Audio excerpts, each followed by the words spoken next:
Welcome to Kenton Teaches. Enjoy the video. You start with admin access and a restore point. That protects you if something goes wrong. Once done, back up critical files, make sure System Restore is enabled. Now open Settings, choose Accounts, then Sign-in Options. This is where Windows manages startup passwords. You need to know the current password to proceed, so log in now. From here, we move to disabling password prompts. Follow the next steps carefully to change account sign-in behavior without losing access.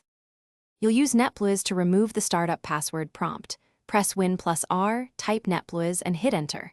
Once the user account's window opens, uncheck the box that forces username and password at sign-in.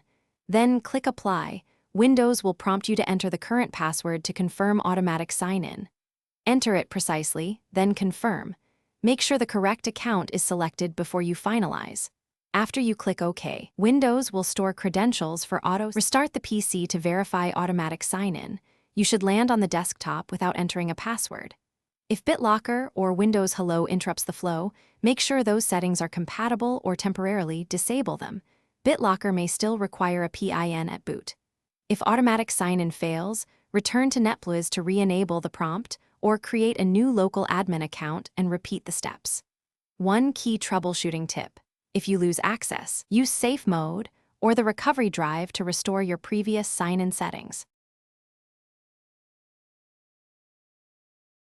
Thanks for watching. Please subscribe if this video was helpful.